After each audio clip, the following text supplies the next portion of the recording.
본 방송에서 제공하는 투자 정보는 투자 판단에 대한 조언입니다. 방송에서 제공하는 주식의 가치, 가격 상승 및 하락에 대해서는 방송사에서 보장하지 않습니다. 시청자 여러분 안녕하세요. 오늘장을 점검하고 내일장을 대비하는 오늘장 내일장 진행의 문정원입니다. 지난밤 이 미 FOMC 정례회의 의사록이 발표가 됐습니다. 미국의 연방준비제도가 최근 인플레이션이 하락하려는 조짐은 있지만 더딘 수준이라며 이 인플레이션이 여전히 위협적인 상황이라 이 기준금리 인상은 불가피하다라는 이런 견해를 표력하면서 매파적 기조를 더 공고히 했습니다. 2월 초에 마친 이 FOMC 회의에서 0.25%포인트 금리 인상을 결정한 연준이었습니다.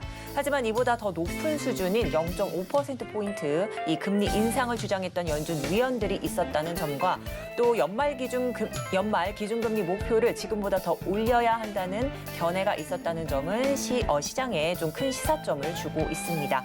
이 연준 내 대표적 매파 인사인 제임스 블러드 세인트루이스 연은 총재는 이 미국 경제가 예상보다 강력하다며 더욱 높은 금리 인상에 대한 지지를 공개 발언을 통해 재확인시켜주기도 했는데요.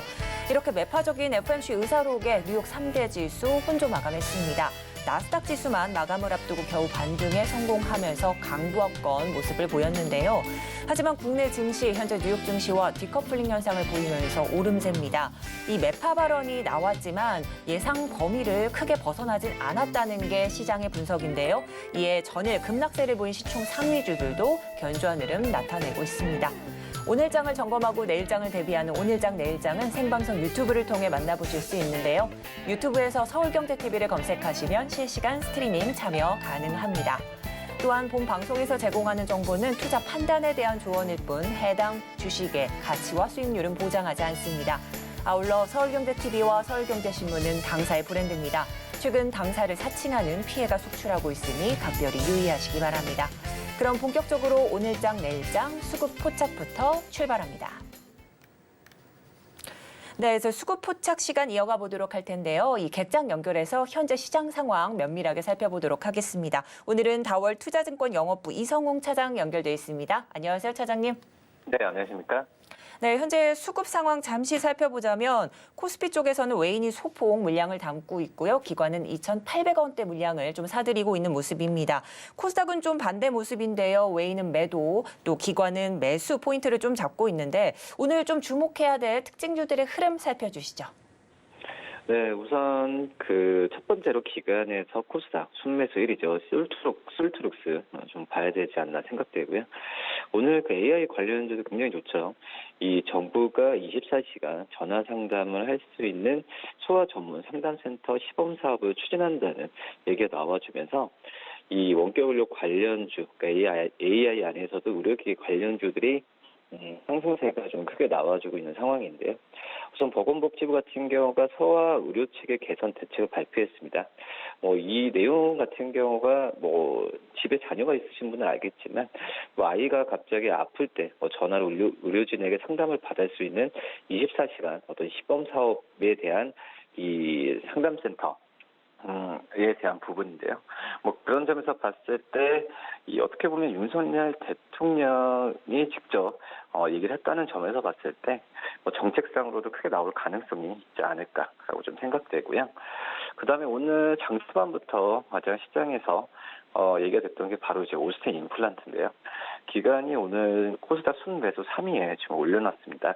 우선 내일 이제 공개 매수가 종료가 되죠. 그렇기 때문에 약간의 이 차익이라는 느낌이 좀 많이 나는데 그런 점에서 오늘 주가가 떨어졌을 때 기관이 과감하게 좀 사고 있지 않나라고 생각이 되고 있고요. 지금 MBK 파트너사와 UCK가 이 올스텐 임플란트 인수를 위해서 주식 공개 매수를 진행 중인데 이런 점에서 봤을 때는 오히려 떨어졌을 때 주가에 대한 어떤 저가 매수 관점, 저가라기보다도 낙폭 과대에 의한 매수 관점이 기관을 통해서 나오지 않나 이렇게 판단되고 있습니다. 네, 이렇게 해서 솔트룩스와 오스템 임플란트 현재 수급 특징주 좀 흐름들 살펴주셨는데 그렇다면 차장님께서 현재 포착하고 계시는 특징주는 어떤 종목일까요? 네, 외국인이 코스피에서 네 번째로 가장 많이 사는 종목이죠. NC소프트인데요. 이번 주부터 NC소프트뿐만 아니라 게임주들의 반등세가 좀 좋아지고 있죠. 어떤 뭐 실적에 대한 어떤 기대감보다도 낙폭 과대에 대한 부분도 있다라고 좀 생각이 되고 있고요. 특히 이제 NC소프트 같은 경우에는 이제 뭐 게임 업체들도 IP 이 지식재산권과 관련해서 드라이브를 많이 걸고 있는 상황인데 우선 그 증권사 평가가 뭐 전 세계적으로 IP가 많지만 이 성공적으로 모바일 게임을 제작할 수 있는 제작사가 많이 없다라는 게 좀 평가인데 장기적으로 NC소프트 같은 경우에는 IP 홀더들의 수요도 늘어나고 있고 이를 활용한 게임 출시가 늘어날 가능성이 크다라는 평가입니다. 지금 PC와 콘솔에서 부분 유료화 형태로 지금 매출 비중이 높아지는 걸 봤을 때 NC소프트에게 어떤 유리한 환경이라고 좀 생각이 되고 있고요. 특히 또 이제 작년이죠. 매출 순위 상위권이었던 게임들을 보면 이 부분 유료화에 대한 수익 모델의 게임이 많이 포진해 있습니다. 뭐 콘솔에서도 게임성만 보장이 된다면 충분히 NC소프트가 기존의 수익 모델을 적용한 게임들을 출시할 수 있다는 점에서 장기적으로 봐야 되지 않을까 판단되고요. 특히 이제 올해 2분기 중에 기대작이죠. 이 프로젝트 TL을 선보인다는 점에서 봤을 때 신장 모멘텀도 있지 않나라고 좀 판단되고 있습니다. 매수가는 46만 2천 원, 목표가는 50만 원, 손절가는 42만 원 말씀드립니다. 네, 이제 기대작인 프로젝트 TL이 2분기에 좀 발표가 됐다. 이런 기대감이 조금 맞물리고 있는 NC소프트를 오늘의 포착, 이 수급 특징주로 살펴주셨습니다. 네, 지금까지 다올 투자증권 영업부 이성웅 차장님과 함께했습니다. 오늘 도움 말씀 감사드립니다. 네, 감사합니다. 네, 그럼 이어서 오늘 시장을 주도하는 업종과 이슈에 대해 자세하게 살펴보는 마켓 로드맵 시간입니다. 오늘은 헤르메스 스탁 하창완 본부장님 전화 연결돼 있습니다. 안녕하세요. 네, 안녕하십니까. 네, 현재 AI 챗봇 시대가 그야말로 활짝 만개를 했습니다. 열풍이기도 한데요. 오늘 그 이야기 좀 자세하게 나눠보도록 하죠. 자, 이런 현상 때문인지 200% 이상의 수익률을 좀 기록했던 종목들도 속속 나타나고 있었는데요. 오늘 역시 관심이 좀 증폭되는 모습이기도 합니다. 오늘장 역시 솔트룩스, 코난 테크놀로지 등 대장주 역할을 했던 종목들도 상승세 여전히 이어가고 있는데요. 이 최근 AI 챗봇 관련주 주가 점검 부터 부탁드립니다. 네, 최근에도 관련된 종목군들의 조금 시세는 지속적으로 분출이 되고 있었는데 금일장 같은 경우는 대부분의 종목군들이 좀 상승을 하고 있는 상황입니다. 아무래도 엔비디아의 영향이 좀 있다라고 보시면 좋을 것 같은데요. 엔비디아 실적 발표가 나오면서 생성형 AI 및 기타 시장에 대한 성장 확대 기대감들이 유효했었고 거기에 따른 실적에 좀 수혜를 받지 않을까. 라는 부분에 대한 좀 기대감이 있었거든요. 그리고 애프터마켓에서 9% 넘게 좀 강세 흐름들이 나왔던 것도 좀 영향을 줬다라고 보시면 좋을 것 같고요. 또 마이크로소프트에서도 AI 강화 움직임이 나오고 있는 상황이죠. 아이폰이라든지 안드로이드 폰에 AI 관련을 좀 탑재를 해서 진행을 할 것으로 좀 전망이 되고 있는데요. 아무래도 고객들의 수요가 많이 늘어날 수 있는 부분에서의 움직임이 나오고 있다 보니 거기에 따른 또 성장 기대감이 나오고 있는 상황입니다. 최근에 빙에서 좀 답변을 잘 못했었던 부분들이 있고 대화를 빠르게 단절했었던 이슈가 있었는데 그럼에도 불구하고 글로벌적인 기업이죠. 세계적인 기업 1위에서 5위 그리고 6위까지도 AI 시장에 대한 이런 진출 이슈가 계속적으로 부각이 되고 있는 상황이고요. 국내에서는 4.0 신성장 전략 4.0을 기반으로 이런 국내의 또 K-챗 GTP 관련된 기대감도 형성이 되다 보니 그와 관련된 종목군들도 좀 좋은 모습들이 나타나고 있었다라고 보시면 좋을 것 같습니다. 물론 일부에서는 챗 GTP 규제 움직임도 나오고 있는 상황입니다. 그래서 이제 그와 관련된 부분들이 어느 정도로 확대가 될 것이냐에 대한 부분들이 좀 우리가 체크를 해봐야 되겠지만 지금 로봇이라는 큰 틀 안에서의 움직임을 본다라고 한다면 충분히 이 앞으로의 신규 또 이 기업들이 계속적으로 진입한다라는 부분에서 좀 기대감을 열어두셔도 괜찮지 않을까 생각하고 있습니다. 네, 엔비디아발 훈풍으로 현재 국내 증시 AI 챗 챗봇 관련주들 상승세 보이고 있는 점 이렇게 살펴주셨고요. 관련 규제도 조금씩은 들어오고 있긴 하지만 그보다는 더욱더 기업들이 집중하고 있는 이 섹터 더욱더 관심 있게 지켜보시란 말씀해 주셨습니다. 다만 이 구글 바드 관련주로 한때 시세를 좀 분출했던 유엔젤, 이 챗봇 관련주들 동반 상승세에도 홀로 하락을 보이기도 했습니다. 오늘도 이제 오전장에서 살짝 강보합권 유지하다가 다시 내림세를 보이고 있는데 이런 모습을 보이는 원인은 또 어디서 찾을 수 있을지도 궁금하고요. 또한 이미 보유하고 계신 투자자분들은 어떤 전략을 좀 짜야 될까요? 네, 사실 오늘 장에서 조금은 소외받았었던 부분에서 약간은 좀 신경을 하실 수가 있는데요. 일단 기보유자 분들께서는 보유 전략을 홀딩을 하시는 그런 전략으로 대응을 해보시면 어떨까 싶습니다. 일단 유엔젤 같은 경우는 구글과 아마존의 AI 솔루션이 연동된다는 점에서 주가의 강력한 상승력이 나왔었던 종목이고요. 최근에 또 단기적으로 먼저 선제적으로 또 좀 움직였었던 부분들이 있기 때문에 거기에 따른 단기적인 좀 수급 이탈이 나오고 있다. 그리고 바드가 이전에 또 최근에 시연을 했을 때 오답을 했었던 부분들이 있다 보니까 그래서 전반적으로 그냥 챗 GTP가 성장이 나올 때 그 안에서의 좀 성장을 누릴 수 있는 기업들 위주로 조금 오늘 수급적인 흐름이 발생이 됐다라고 보시면 좋을 것 같고요. 다만 특정 기업에서의 움직임들이 또 추가적으로 발생을 할 수 있고 구글 같은 경우는 웹이나 이런 부분에서의 점유율이 굉장히 높기 때문에 약간의 조금 처음에 이런 시연에서 오답 흐름들은 나올 수가 있지만 향후의 승자는 또 누가 될지 모르는 부분들이 있거든요. 그래서 그러한 기대감은 여전히 있는 상황이고 또 관련된 종목군들이 오늘 시세가 분출된 종목군들 같은 경우는 저점 대비 벌써 4배에서 5배가 넘게 상승한 종목군들도 상당히 있는 상황입니다. 그러다 보니까 단기적인 차익 실현에 대한 부담감도 있는 상황이고 위치적인 부분에서의 좀 부담감도 있는 상황이어서 거기에 따른 좀 순환매가 나올 수 있고요. 유엔젤도 저점 대비해서는 주가가 많이 상승한 상황이긴 하지만 최근에 한 2, 3주 정도의 또 단기 박스권을 만들어 놓고 있는 상황이어서 여기에 만약에 거래량 동반해서 급등이 나온다고 한다면 또 추가적인 시세를 또 만들어낼 수 있거든요. 그래서 그러한 관점에서 여전히 챗 GTP라는 거대한 이런 AI 테마 흐름들이 유지가 되고 있는 상황이어서 그런 흐름들을 조금은 더 지켜보실 필요가 있겠다 정리드리겠습니다. 네, 현재 유엔젤 이미 보유하고 계신 분들은 홀딩 전략 이렇게 제시를 해주셨고요. 이 관련 업종 내 순환매가 지금 이루어지고 있기 때문에 이 유엔젤 오늘은 좀 약세지만 저점 대비 주가는 상승 중에 있다 이렇게 풀이를 해주셨습니다. 자, 이제 그런가 하면 정부가 미래 산업 성장 동력 이 확보를 목표로 신성장 4.0 전략을 좀 발표하고 있습니다. 이 한국판 챗 GPT 육성 이게 좀 골자일 것 같기도 한데요. 어떤 내용을 좀 담고 있을지도 궁금한데 이 향후 글로벌 시장에서 K 챗봇이 독보적 위치를 점하는데 이 효과적인 영향을 또 미칠지도 궁금합니다. 어떻게 보실까요?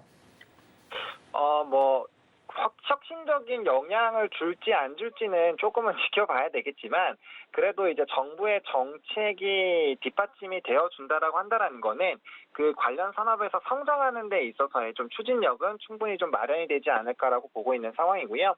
또 이제 이 신성장 동력 프로젝트가 굉장히 많습니다. 15개나 되고 이를 실현하기 위한 주요 대책이 30개나 올해 안에 발표를 할 예정인데 일단 인공지능 AI를 바탕으로 민생 현안을 해결하는 전국민 AI 일상화 추진 계획을 6월 중에 발표 예정입니다. 그러다 보니까 해당 시기에 또 어떻게 발표가 나는지에 또 주가의 움직임이 나올 수 있고요. 지금보다는 좀 어느 정도 일정 기간에 좀 차이가 있어서 약간의 조금 시간에 대한 부분들은 좀 열어두실 필요가 있습니다. 다만 앞서 말씀드린 대로 글로벌 기업들이 대거 챗 GTP 시장에 뛰어들고 있고 관련된 성과들이 뉴스화가 계속 될 것이기 때문에 충분히 단순히 테마가 아니라 모멘텀적인 부분에서도 지켜보실 수 있지 않을까라고 보고 있는 상황이고 또 국내용 AI 챗봇 개발을 위한 지원도 진행을 한다라고 합니다.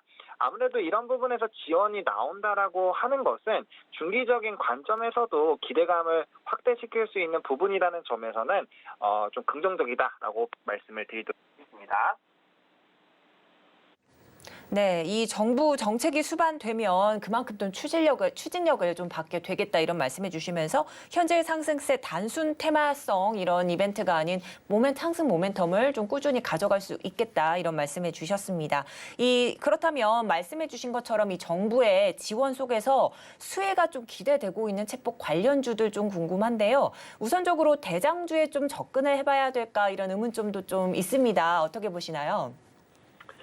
네, 사실 지금 장에서는 오늘 같은 경우는 또 엔비디아에 따른 반도체 시장이 좀 반등이 나오면서 시장의 전반적인 긍정적인 흐름들이 나왔는데 그렇지 않다라고 한다라면은 오늘 약간의 좀 지수의 하락이 나왔을 확률이 높습니다. 이제 CPI라든지 이런 부담감이 있는 상황이어서 그런 부분이라고 한다면 여전히 좀 수급이 쏠리고 있는 대장주들 위주로 접근을 하시되 지금 주가의 위치 에너지가 굉장히 많이 높아져 있는 상황이거든요. 그래서 만약에 저는 해당 부분에서 조금 부담스럽다라는 생각이 드신다면은 오히려 약간의 생각을 바꿔서 로봇주라든지 향후 이런 데이터를 빠르게 전송하기 위해서 필요한 5G와 6G 소형 위성 쪽 그리고 이런 이벤트가 발생을 하게 되면 지금 해외에서 챗GPT를 규제하는 이유가 결국엔 개인정보 유출과 보안 때문이거든요. 그래서 보안주로도 수급적인 흐름이 계속적으로 유지가 될 수 있습니다. 그래서 만약에 가격적인 부담감이 있으신 분들에서는 그런 다른 방법도 있다라는 것들을 좀 참고를 해보시면 좋을 것 같고요. 일단은 기존에 상승하던 종목군들이 다시 한번 전고점 돌파 시도를 하고 있는 상황이거든요. 그러다 보니까 일정한 박스권 이후에 거래량 동반한 상승이 나오고 있는 상황이어서 충분히 대장주 위주의 접근은 유용하다라고 좀 정리를 드리겠습니다. 네, 그렇습니다. 지금 현재 수급이 쏠리고 있는 대장주로 좀 접근해 보셔도 좋고 다만 이 가격적인 좀 부담이 있으신 분들은 로봇주나 5G, 6G 또는 보안주 위주로도 좀 접근이 용이하겠다 이런 말씀해 주셨습니다. 자, 그렇다면 지금 설명해 주신 걸 토대로 해서 어떤 종목에 좀 접근을 해봐야 될지도 궁금한데요. 네, 만약에 접근을 하신다라고 한다면 전 코난 테크놀로지를 다시 한번 말씀을 드리겠습니다. 물론 가격적인 부담은 충분히 있는 상황인데요. 일단 금일장의 저번의 고점과 그 이전의 고점, 두 번의 고점을 모두 다 돌파하는 양봉이 만들어져 있는 상황이고요. 또 거래량도 일정 부분 좀 동반이 되고 있는 상황입니다. 그래서 추가적으로 이런 엔비디아가 오늘 또 금일 미국장에서의 또 급등이 나오게 된다라고 한다면 거기에 따른 또 좋은 흐름들이 유지가 될 수가 있는 상황이고요. 업력 자체가 굉장히 오래된 회사입니다. 1994년에 설립된 AI 솔루션 전문 기업이고요.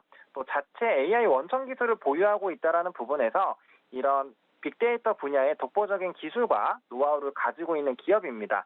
그리고 이제 딥 텍스트 애널리틱스라든지 컨버네이셔널 에이전트 같은 이런 AI 챗봇과 필요한 그런 기술력으로 주요 매출들이 좀 발생을 하고 있다라는 부분을 좀 보시면 좋을 것 같고 또 사업의 구조 자체가 공공기관과 대기업 위주로 고객사가 확보가 되어 있는 상황입니다. 그러다 보니까 장기 고객 비중이 55%가 넘는 상황이고요.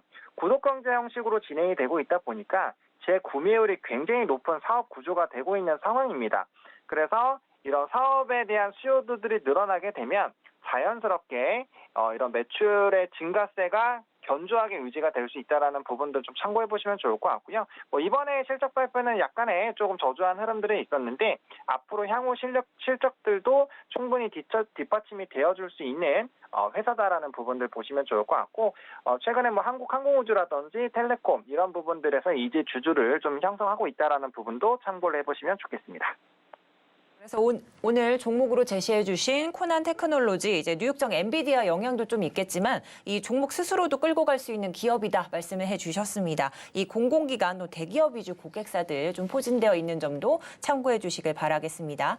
자, 그럼 이어서 비대면 의료 체계 관련해서 좀 이슈 이야기 나눠보도록 하겠습니다. 이 비대면 의료 체계 확대 기대감에 이 소프트센 등 관련주가 조금 강세인데요.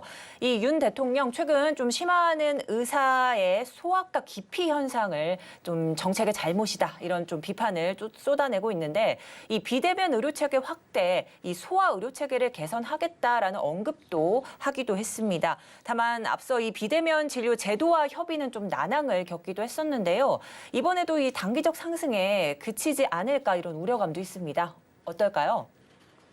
네, 말씀해 주신 것처럼 거기에 따른 부담감은 있는 상황이죠. 그 이유가 말씀 주신 것처럼 지금 갈등이 상당 부분 있는 상황이고 제도화에 좀 시간이 걸리지 않을까라는 좀 불안감이 있는 상황입니다.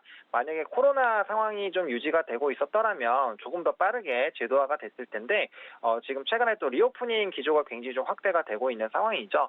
그래서 거기에 따른 조금 부담감도 있는 상황이고요. 특히나 뭐 대한약사회 같은 경우에서도 정부와 협상을 진행하지 않겠다라고 밝혀서 앞으로의 좀 이런 진행 부분들이 좀 매끄럽지 못할 것이다라는 전망이 좀 확대는 되고 있는 상황입니다. 다만 중장기적으로 본다라고 한다면 이런 비대면 진료에 대한 확대는 나타날 것으로 예상이 되고 있는데요. 최근에 실질적으로 비대면 진료의 흐름들을 좀 살펴보시면 소화 비율이 굉장히 좀 많이 확대가 됐습니다. 최근 3개월 동안 닥터 나우를 기준으로 했을 때는 평균 24% 이상의 좀 확대 기조가 나왔고요. 또 이제 이런 뉴스라든지 이런 것들 보시면 영유아를 위해 이 진료를 받기 위해서 새벽부터 대기하는 그런 사례들도 굉장히 좀 많이 늘어나고 있거든요. 그래서 그런 부분으로 본다라고 한다면 충분히 중장기로 봤을 때는 좀 모멘텀이 발생을 하겠지만 단기적으로는 좀 해결해야 되는 상황들이 많이 있다 보니까 거기에 따른 좀 지지부진한 움직임도 나타날 수 있다. 좀 말씀을 드리겠습니다. 네, 그렇습니다. 자, 그렇다면 이 윤 대통령의 주문처럼 비대면 진료나 비대면 소아 진료 등 이 법제화의 속도가 붙는다면 가장 큰 수혜를 좀 볼 종목은 어떤 게 있을까요? 네, 저는 케어랩스를 조금 선정을 해봤습니다. 국내 1위 헬스케어 플랫폼이죠. 굿닥을 보유를 하고 있는데요. 지난해 3분기 말 기준으로 봤을 때 굿닥의 지분을 약 83.3% 보유하고 있는 상황입니다. 또 최근에 국내 최초로 챗 GTP API를 도입한 건강 AI 챗봇 서비스를 또 출시를 했다라는 부분에서 충분히 이런 AI 챗봇 관련돼서 관련주로도 좀 포함이 될 수 있는 상황이고요. 또 제가 기대하고 있는 거는 삼성전자에서 신형 TV를 만드는데 그 안에 비대면 진료 서비스를 가능한 이런 또 이제 굿닥 애플리케이션을 탑재할 것으로 예상이 되고 있는 상황입니다. 이러한 조금 시스템적인 부분들이 마련이 되게 되면 자연스럽게 해당 부분에서 좀 수요가 나타날 수 있는 상황이고요. 아무래도 점유율 자체가 굉장히 높아지고 있고 그 안에서의 이제 디지털 헬스케어 쪽에서의 조금 선두주자로 나가고 있었던 여력들이 있다 보니까 이러한 부분들이 부각이 된다라고 한다면 충분히 좀 평가적인 부분에서 기대감을 가질 수 있고요. 또 일부 분석기관에서 이런 법제화가 진행이 되고 국내 1위에 대한 이런 플랫폼을 보유하는 것들이 부각이 된다라고 한다면 주가의 상승력을 80%대까지도 추가적으로 나올 수 있다라는 분석들도 나오고 있는 상황이거든요. 그래서 그런 전반적인 분위기를 본다라고 한다면 충분히 점유율이 높은 플랫폼을 보유한 기업들 관심 가지셔도 괜찮지 않을까 생각하고 있습니다. 네, 국내 1위 헬스케어 플랫폼 굿닥을 좀 보유하고 있는 케어랩스를 오늘 탑픽 종목으로 꼽아주셨습니다. 오늘 도움 말씀 여기까지 듣도록 하겠고요. 지금까지 헤르메스 스탁 하창환 본부장님과 함께했습니다. 도움 말씀 감사드립니다. 네, 감사합니다.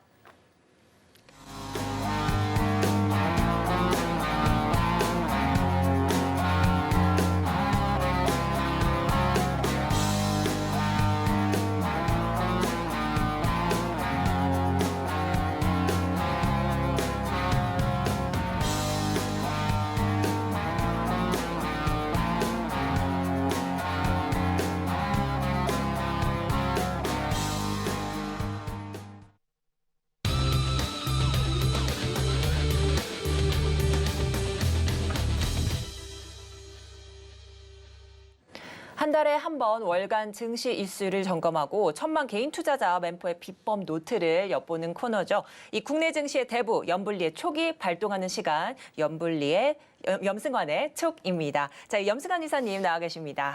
안녕하세요. 네, 안녕하세요. 네, 이제 2월의 끝을 향해 좀 달려가고 있습니다. 네. 이 봄의 문턱을 좀 코앞에 두고 있는 시점이기도 한데요. 이 증시 얘기를 꺼내 보자면요. 이번 달 증시가 1월 증시 상승세에 비하면 다소 힘이 조금 빠진 모습입니다. 자, 그래서 이사님께서는 2월 증시 어떻게 보셨는지 궁금한데요. 1월에 증시가 한 10% 가까이 좀 오르다가 이제 2월 들어와서는 조금 이렇게 좀 이 박스권이라 그러죠. 그렇다고 크게 무너지는 것도 아니고 이렇게 된 배경은 이제 1월에는 사실은 그때는 이제 올해 하반기에 금리 인하 기대감이 다들 있었거든요. 근데 지금 2월 달에 나오는 지표들이 좀 역설적으로 지금 그러니까 미국 경기를 보면 요즘엔 노 랜딩 얘기도 나오잖아요. 이제 연착륙이 아니라 착륙도 없다. 네. 이럴 정도로 좋다 보니까 이렇게 되면은 결국에 물가는 쉽게 안 꺾일 것 같고 그러면 또 금리는 계속 높은 수준을 유지할 수밖에 없거든요. 그러니까 시장이 1월에 좀 기대했던 그 유동성 랠리가 2월에 이제 막혀버린 거죠. 이 변수가 바뀌다 보니까. 그래서 좀 시장이 좀 주춤하고 있다. 이렇게 보시면 되겠고, 이 긴축 이슈가 다시 부활한 거죠. 그래서 사실 이제 올해 3월이면 이제 금리 인상이 다 끝날 줄 알았는데 지금 분위기로는 5월이나 6월도 한번 더 하는 거 아닌가. 이런 좀 우려감이 좀 커지고 있어서 좀 상승이 제한돼 있고요. 그러다 보니까 또 환율도 같이 올라가면서 외국인의 순매수 이 강도가 좀 둔화됐다 이렇게 보시면 되겠고, 다만 이런 상황이다 보니까 또 중소형주들은 또 활기를 좀 피고 있는 것 같아요. 그래서 대형주에 집중됐던 이 자금들이 중소형주 중심으로 해서 이렇게 뭐 테마주라 그러죠, 보통. 그래서 뭐 오늘도 뭐 원격 진료 관련주라든가 이런 이제 어떤 이벤트가 발생하면요, 그쪽으로 이제 돈들이 몰리는데 그 대부분이 이제 코스닥에 영향을 주다 보니까 코스닥은 상대적으로 코스피보다는 좀 좋았다. 그래서 2월은 좀 대형주가 부진하고 좀 중소형주 장세가 이어지는 그런 흐름으로 조금 전환이 된 것 같습니다. 네. 자, 1월에 이 기대감이 좀 저하되면서 긴축 기조에 대한 우려감 때문에 이번 달 증시 상승세 좀 제한을 가하고 있었다, 이런 말씀 해주셨습니다. 자, 그렇다면 이 반도체주는 좀 어떨지도 궁금한데, 지난 시간에 이제 반도체 소비장주 좀 주목해야 한다라고 이렇게 강조를 해주셨습니다. 특히 그때도 이제 챗 GPT 열풍에 따른 반도체 투자 확대 좀 짚어주셨는데요. 이 먼저 반도체주 이 주가 반등을 위한 과정 속에 순항하고 있다고 보시는지 궁금한데 어떠실까요? 사실 지금 반도체도 좀 노이즈가 많아요. 네. 그러니까 많은 분들이 좀 어려워하는 게, 아니 지금 지표를 보면 너무 안 좋거든요. 오늘도 그 하이닉스 이제 확정 실적이 나왔지만 거의 적자가 이제 2조 원 가까이 돼요. 그러니까 그럴 정도로 안 좋고 또 재고는 계속 급증하죠. 이게 반도체 가격은 끝도 없이 빠집니다.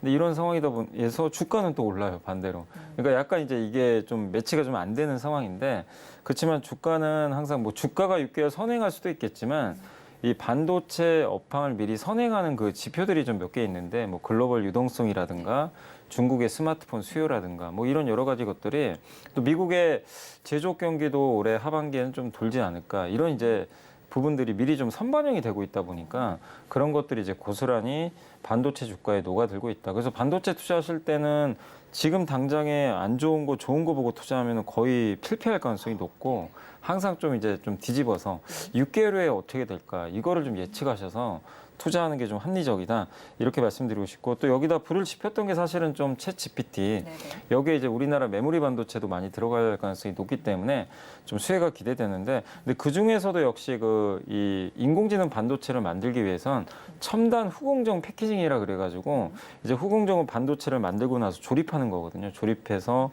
기판에 부착하는 걸 우리가 보통 후공정 패키징이라고 하는데, 일반적인 방식이 아니라 이제 첨단 제조 방식, 뭐 2.5D, 뭐 3D라는 용어도 쓰는데, 그런 쪽에 특화된 기업들이 특히 1월하고 이제 2월에 상당히 좀 좋은 흐름을 좀 보여주는 것 같습니다. 근데 이쪽은 뭐 단발성 이슈가 아니니까, 그래서 여러분들이 후공정 반도체 패키징 기업들 계속해서 좀 관심을 가져보시면 좀 좋을 것 같습니다. 네, 이제 반도체주 이 업황 분위기와는 좀 다르게 주가는 선방하고 있는 점 좀 짚어주셨는데, 이 현재의 주가 좀 이슈를 어느 정도 선반영하고 있는 상황이기 때문에 이 점도 참고 꼭 해주시라는 말씀해 주셨습니다.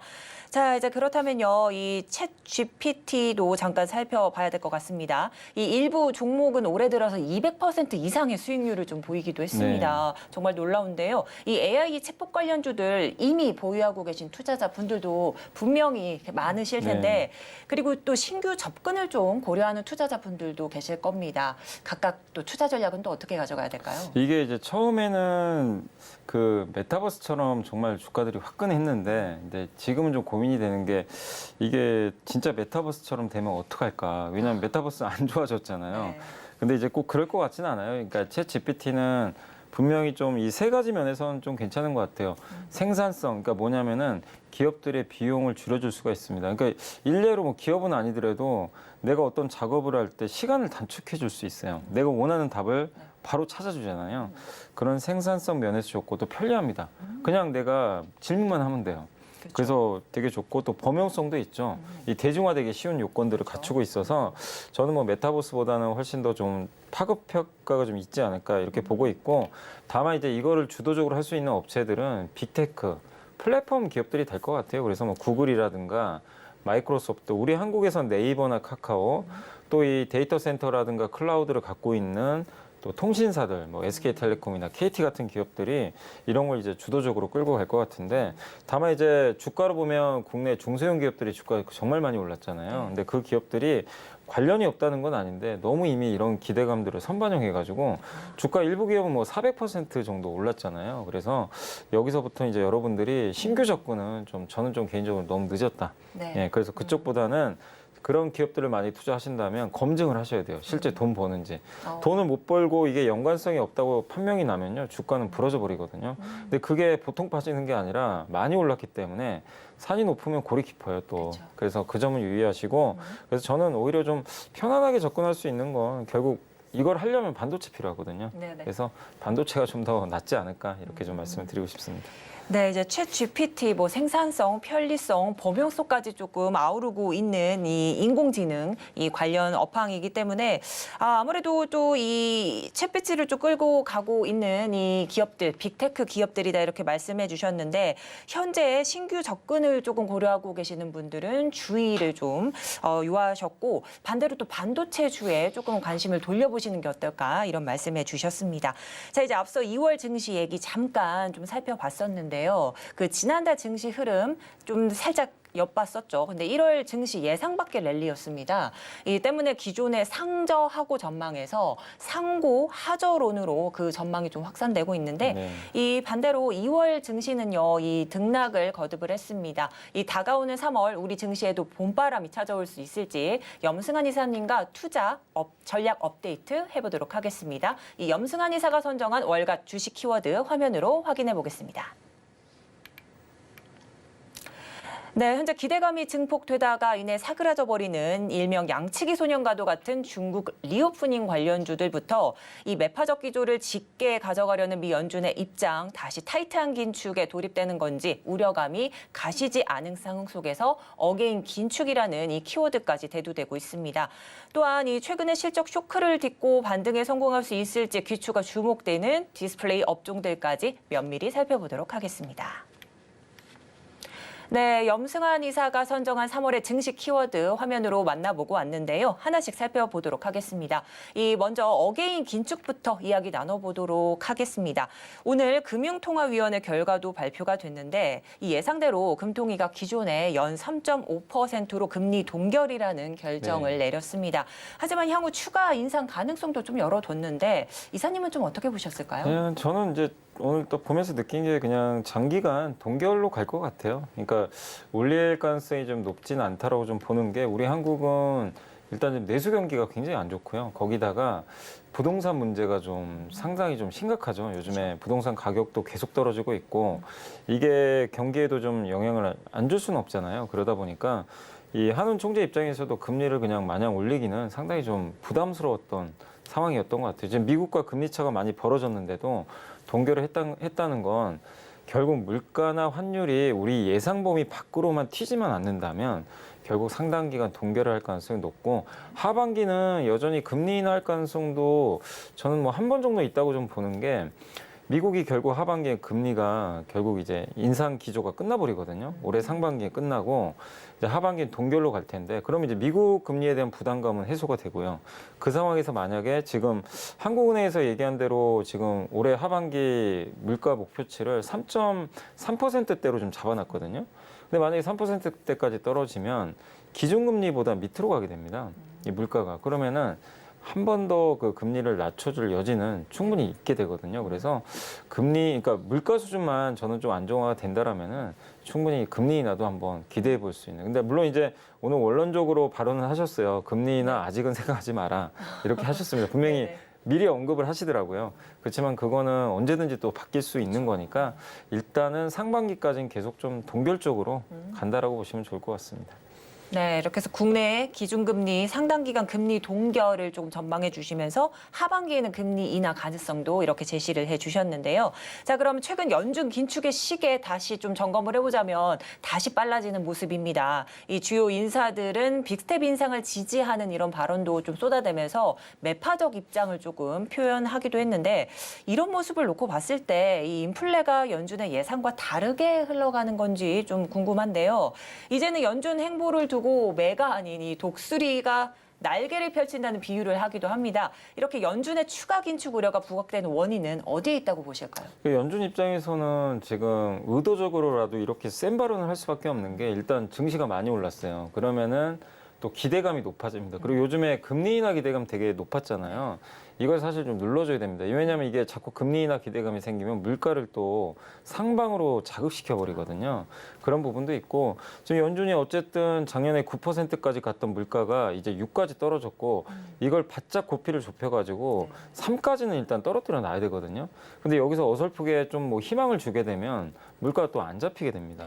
그런 부분들이 있기 때문에 약간 이제 멘트상으로도 굉장히 좀 공격적인 그런 좀 긴축 발언을 하는 것 같고 그리고 또 이렇게 또 됐던 배경 중에 하나가 미국 경기가 또 사실 우리 예상보다 너무 좋아요. 그러니까 작년 말만 해도 우리 다 경기 침체 온다 다 이 얘기를 했는데 침체가 아니라 뭐 아까 말씀드린 대로 아예 착륙도 안 할 정도로 지금 뭐 세다고 하니까 근데 이러면 이건 또 물가를 또 올리는 요인이거든요. 그러니까 이런 것들을 종합해가지고 일단 기왕에 좀 물가가 좀 잡힌 상황에서 좀 더 고삐를 재보자. 그래서 긴축 시그널을 계속 주고 있고 디스인플레이션이 그러죠. 물가 상승률이 둔화되는 이거에 대한 확실한 증거가 아직은 뭐 명백하게 나온 건 없다 보니까 조금 더 지켜보겠다. 그래서 긴축 기조는 조금 더 이어질 가능성이 높아진 그런 상황으로 보시면 좋을 것 같습니다. 네, 그래서 긴축 기조 현상, 이 연준 의원들 좀 매파적 발언 쏟아내는 게 어느 정도 또 시장에는 어떻게 좀 작용을 할 수 있을지 여러분 계속 지켜보셔야 될 것 같은데 이 지난해 증시 이제 그야말로 금리 공포에서 자유로울 수가 없었습니다. 앞서 좀 말씀해 주신 것처럼. 근데 과연 올해 미국의 기준금리 어디까지 상승할지 궁금하신 분들 참 많으실 텐데요. 이 기준금리 인상은 최종금리뿐만 아니라 장기 중립금리에도 좀 영향을 미친다고요? 네, 맞습니다. 이게 기준금리가 이제 어느 선에서 결정되느냐에 따라서 이제 중립금리까지도 이제 결정이 되는데 원래 이제 연준이 목표로 하는 거는 보통 2%한 중반 정도 되거든요. 뭐 물가도 그렇고. 근데 거기까지 가기 위해서는 물가가 꺾여야 되는데 지금 물가가 꺾일 조짐이 물론 조금은 나왔지만 연준이 생각하는 목표치는 아직 한참 좀 미달한 수치다 보니까 일단은 그 기준금리를 일단 5%까지 좀 높여놓고 그리고 나서 이게 이제 효과가 점점 점진적으로 몇 달 후에는 반영이 될 가능성이 높거든요. 근데 지금 아직은 물가가 아직은 더 높아요. 기준금리보다. 그렇기 때문에 계속해서 금리 인상 기조는 좀 이어질 가능성이 높은데 다만 이제 작년과 올해 좀 바뀐 건 뭐죠? 작년에는 중립금리로 가기 위해서 결국 이 금리를 인상폭을 0.75, 물가를 잡아야 되니까요. 0.75씩 4번을 올렸는데 이제는 0.5 올린다는 얘기도 있지만 사실상 현실성은 별로 없고 0.25씩 뭐 한 번을 올릴지 2번 더 올릴지 모르겠습니다. 그렇지만 올리는 속도는 굉장히 이제 느려지는 거죠. 보폭이. 그래서 어쨌든 금리를 올리는 거에 대해서 시장이 또 이렇게 정말 발작을 한다거나 작년엔 정말 너무 힘들었잖아요. 올릴 때마다 급락을 하고. 근데 올해는 그러진 않아요. 올해는 올려도 조금씩 올리니까 증시나 경제에 미친 영향은 작년보다 확실히 줄어든다라고 보시면 좋겠습니다. 네, 이제 빅스텝이 아닌 이 0.25%포인트씩 단계적 금리 인상을 좀 예상을 해주시면서 이 증시나 이 경제에는 좀 크게 좀 타격을 주지는 않을 것 같다 이런 말씀해 주신 것 같습니다. 자, 이제 미 긴축 우려에 환율까지 다시 들썩이고 있는 상황이죠. 이 2달 만에 1,300원 선을 넘어서기도 했는데 이 때문에 1월 한국 시장에 러브콜을 좀 보냈던 외국인 수급에도 좀 변화가 좀 일고 있습니다. 환율 리스크로 약세장이 재현될까 두렵기도 합니다. 어떤 상황 펼쳐질까요? 이게 환율이 이제 이 달러 강세가 장기화된다면 또 리스크가 굉장히 커질 수 있는데 지금의 달러 강세는 좀 일시적으로 많이들 좀 보고 계세요. 왜냐하면 이제 작년에는 뭐든지 다 과격했죠. 그러니까 금리도 과격하게 올라갔고 물가도 오르고 거기다가 다른 나라, 그러니까 미국을 제외하고 다른 나라 경제는 안 좋았고 특히 중국이 정말 안 좋았죠. 그러면 어떻게 됩니까? 달러는 강할 수밖에 없어요. 근데 올해는 어떠냐면 물론 긴축은 좀 더 연장돼서 최근에 환율이 오른 건 맞는데 다른 조건들을 보시면 물가는 꺾였고요. 작년보다. 거기다가 유럽 좋아지고 있죠. 유럽의 독일 경기 선행 지수가 플러스 반전을 했고요. 그러니까 이게 돌아서는 모습이 나왔고 중국이 이제 리오프닝을 하면 시간 문제죠. 사실 중국 경기 좋아지는 거. 또 엔화도 이번에 구로다 총재 임기가 끝나거든요. 적어도 엔화 약세의 장기화는 끝난 거 아니냐. 그 엔화가 강세로 간다면 그럼 유로와 중국의 위안화, 엔화까지 강세로 전환이 되면 작년과는 다른 흐름이라는 거죠. 그래서 이 환율 상승은 작년과는 좀 다르다. 그래서 지금 1,300원 넘었지만 이게 장기화되기는 좀 어렵게 좀 보고 있기 때문에 환율 상승에 대해서 너무 크게 지금 우려할 필요는 없지 않나 이렇게 예상을 하고 있습니다. 네, 이 환율 상승 장기화 가능성은 조금 좀 쉽지 않겠다 이런 말씀해 주시면서 우려감 좀 일일비는 안 하셔도 되겠다 이런 말씀해 주셨습니다. 자, 그렇다면 이 금리와 환율을 주시하면서요. 투자자들이 좀 어떤 업종을 좀 피난처로 삼아야 될지도 궁금한데요. 어떤 업종이 있을까요? 근데도 이제 고금리가 당장 뭐 저금리로 가는 건 아니거든요. 적어도 올해 말까지는 지금 정도 금리가 유지될 가능성이 높잖아요. 네네. 그렇게 본다라면은 결국에 이제 금리 상승 수혜주죠. 우리 보통 뭐 보험회사, 그쵸. 은행주 이런 쪽은 그러니까 이런 쪽의 대부분 또 특징들이 뭐냐면 현금 흐름이 좋아요. 돈도 잘 법니다. 네. 그래서 안정적이니까 이런 기업들에 대해서는 포트에 한 종목 정도는 담아 놓는 게 좋을 것 같고 또 전통적으로 또 요즘에 음식료 기업들도 싸고 돈 잘 벌잖아요. 네. 이런 기업들도 괜찮을 것 같고 또 배당주도 계속 매력이 있을 것 같아요. 그래서 이 현대차 그룹 내에서 보면 우선주가 배당 수익률이 꽤 높습니다. 우선주만 해도 한 7% 정도의 배당 수익률이 나오니까 그러니까 이런 이제 우선주 중에서도 배당 많이 주는 기업들이 있다면 한번 체크해서 한번 투자해보는 거 이런 것도 좀 필요하지 않나 싶습니다. 네, 아무래도 금리 상승 수혜주로 좀 계속 좀 꼽히고 있죠. 은행주와 손해보험업들 이렇게 제시를 해주셨고 음식료 관련주들도 좀 눈여겨보시란 말씀해 주셨습니다. 그리고 마지막으로 이제 배당 수익률이 조금 높은 현대차 우선주 관련주들도 이렇게 좀 지켜보시라 말씀해 주신 것 같습니다. 자, 그렇다면 이제 다음 키워드 중국 리오프닝 관련주 좀 훑어보도록 하겠습니다. 리오프닝 주는요, 이 양치기 소년이라는 꼬리표를 좀 달고 있는데 이게 과연 언제쯤 딸 수 있을지 좀 궁금해집니다. 이 중국 리오프닝 관련주도 등락을 좀 거듭했는데요. 최근 중국 리오프닝주 마지막 수순을 좀 밟는 모습이기도 합니다. 근데 여기에 오전에 있었던 기자회견에서 이창용 한국은행 총재도 중국 리오프닝 효과는 과거 대비 수혜는 그냥 절반에 그칠 것이다라는 발언도 하기도 했습니다. 또한 근데 정부는 또 오는 1일자로 중국발 입국자 PCR 검사 의무를 좀 해제하면서 여러 가지 상황들이 좀 종합적으로 맞물리는데요. 향후 방향성은 좀 어떻게 보실까요? 그러니까 이제 중국 수혜를 옛날만큼 많이 못 받을 가능성이 높은 게 왜냐하면 이제 중국이 자기네가 다 만들어요. 그러니까 우리나라가 우리 한국 의존도가 높았는데 지금은 뭐 웬만한 물건들을 중국 자체, 뭐 화장품만 해도 중국 사람들은 중국 걸 쓰거든요, 요즘에. 그러다 보니까 수혜 강도가 떨어지는 건 사실입니다. 그렇지만 중국의 리오프닝은 우리 한국한테는 굉장히 호재인 건 맞아요. 왜냐하면 중국 내에서도 리오프닝을 하게 되면 우리나라 이제 중간재죠. 뭐 사람들이 만약에 스마트폰을 사면 반도체가 수출이 더 잘 될 거고 또 가전제품, 그러니까 중국 부동산이 좋아지면요. 집 거래가 활성화되면서 가구 제품이 많이 팔리거든요. 그럼 거기 들어가는 석유화, 철강 이런 제품들이 들어가니까 한국의 경기 민감주한테도 호재가 될 수밖에 없고 또 한 가지 호재는 중국 사람들이 이제 한국에 올 확률이 높아졌잖아요. 네.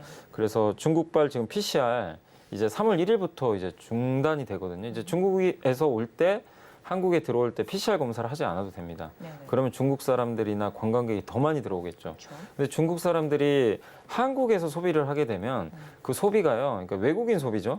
그게 서비스 수출로 잡혀요.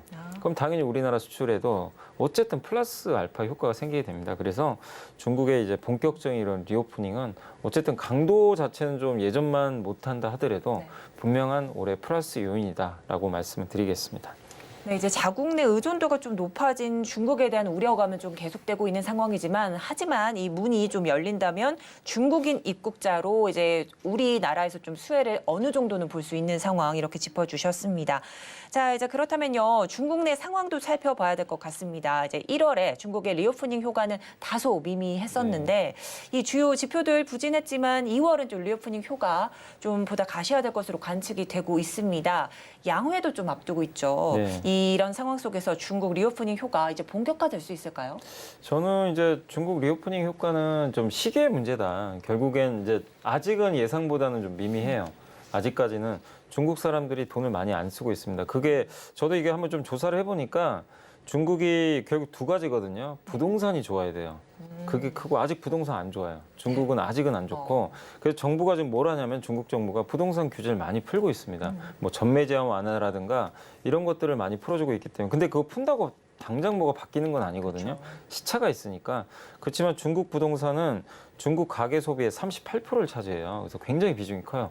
그래서 이게 이제 결국엔 2분기인지 3분기인지 봐야 되겠지만 어느 정도 회복이 된다면 중국 소비는 늘어날 수밖에 없고 또 중국의 고용도 중요합니다. 중국의 가계저축이 정말 역대급으로 많이 늘어났거든요. 근데 이제 많은 사람들이 뭐 리오프닝도 못하고 막 제로 코로나니까 돈을 좀 아껴서 그런 거 아니냐 이런 시각도 있지만 저희 당사에서 분석한 바로는 중국 사람들의 이제 고용이 좀 부진했거든요. 그러니까 여러분도 한번 생각해 보세요. 내가 만약에 앞으로의 미래 내 고용이 불안하면 어쨌든 돈을 안 쓰고 일단 저축을 하려는 습성이 생기겠죠. 그러니까 그런 것들 때문에 가계저축 잔액이 늘어났는데 실제로 근데 지금 중국 정부에서도 이 고용을 늘리라는 주문을 좀 했습니다. 그러면 결국엔 3월부터 채용 시즌 들어오거든요.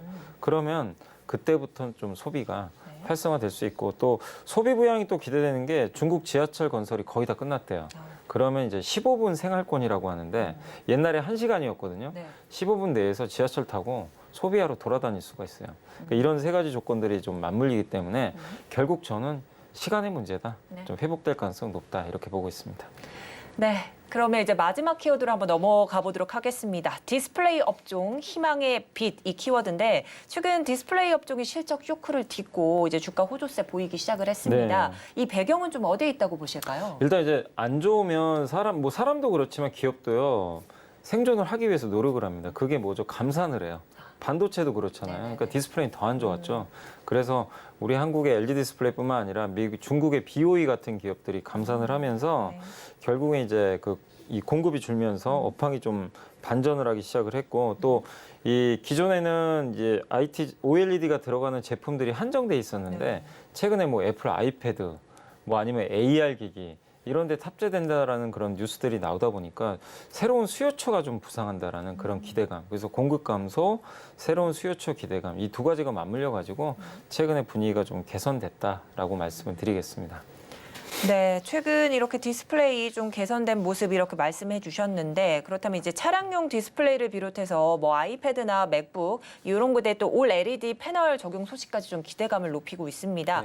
자, 근데 먼저 차량용 디스플레이 최근 한 증권사가 특히 차량용 디스플레이가 높은 성장세를 지닌다라는 이런 분석 내놨는데 이 차량용 디스플레이 시장이 구조적인 성장기에 직면한 상황일까요? 구조적으로 이제 이게 성장할 수밖에 없고요. 어차피 이제 자율주행으로 가야 되거든요. 완전 자율주행이 아니라 이제 레벨 3라 그래서 사람이 앉아는 있는데 고속도로 같은 데서는요.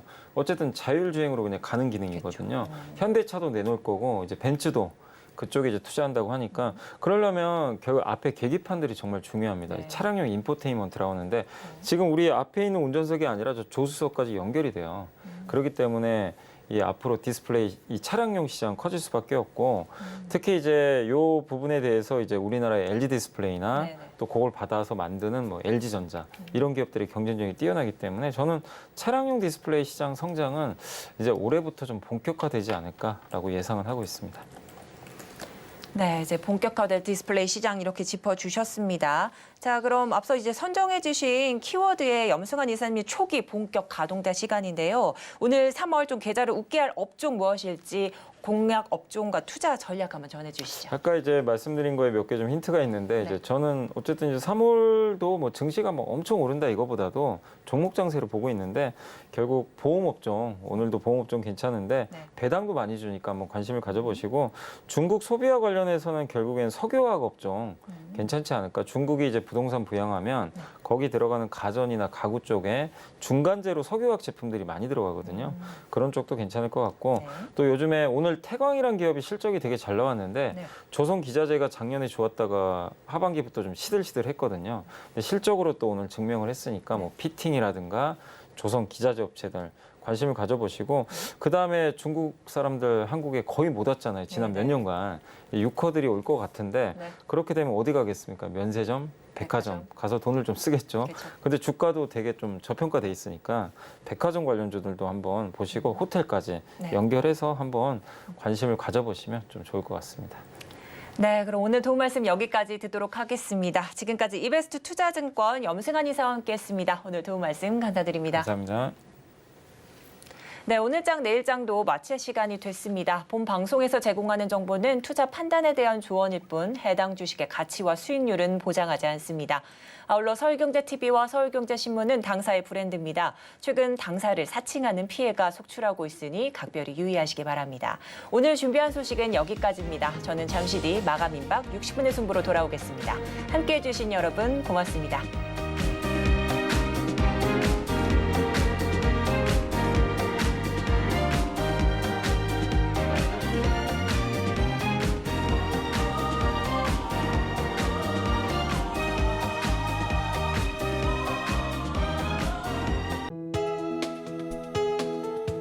본 방송에서 제공하는 투자 정보는 투자 판단에 대한 조언입니다. 방송에서 제공하는 주식의 가치, 가격 상승 및 하락에 대해서는 방송사에서 보장하지 않습니다.